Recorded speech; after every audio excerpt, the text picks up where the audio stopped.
ඉතින් ළමයි අද අහුවෙලා තියෙනවා නෙළුම් මඩුවෙක් මෙයා වෙන්දේසිට අරන් ගිහිල්ලා වෙන්දේසි කරමු බලමු මෙයාගේ වටිනාකම කොහොමද වෙන්නේ කියලා. ඉතින් අපි දීවරෙන් විසින් ක්‍රියේට් කරන තවත් කන්ටෙන්ට් එකකට ඔයාලව සාදරයෙන් පිළිගන්න. මේ වගේ වීඩියෝස් දිගින් දිගටම අපි ගේනවා. අපි මුහුදු ගිහිල්ලා මාළු වලන වීඩියෝස් ඔයාලට බලන්න අපි මේ පේජ් එකෙන් ඔයාලට එක්ක ෂෙයා කරගන්නවා. සහ අපේ මාළුත් මිලදී ගන්න පුළුවන් කටුනායක එයාපෝට් පැකේජ් එකෙන් ඔයාලට මාළු මිලදී ගන්න පුළුවන් chance එකක් අපි හදලා තියෙනවා. දැන් අපි යමු වීඩියෝ එකට.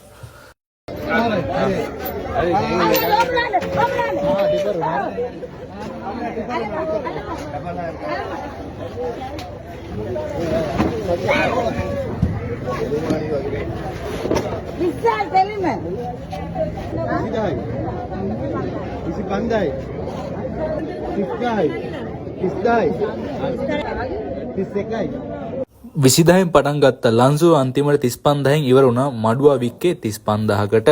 ඔයාලට තව පුංචි දෙයක් කියන්න ඕනේ මේ මඩුවගේ මාකට් එක අඩුයි මඩුවන්ගේ වර්ග තියෙනවා. අපි හිතමුකෝ කොටි මඩුව, සංගෝස මඩුව ඒ වගේ තියෙන මේ මඩුවගේ ප්‍රමාණය වගේ ඒ වගේ වර්ගයක් ඉන්න අඩුම 80,000ක් 70,000ක් විතර මාකට් එකක් ලැබෙනවා. මෙයාගේ මාකට් එක අඩුයි නෙළුම් මඩුවෙක් නිසා.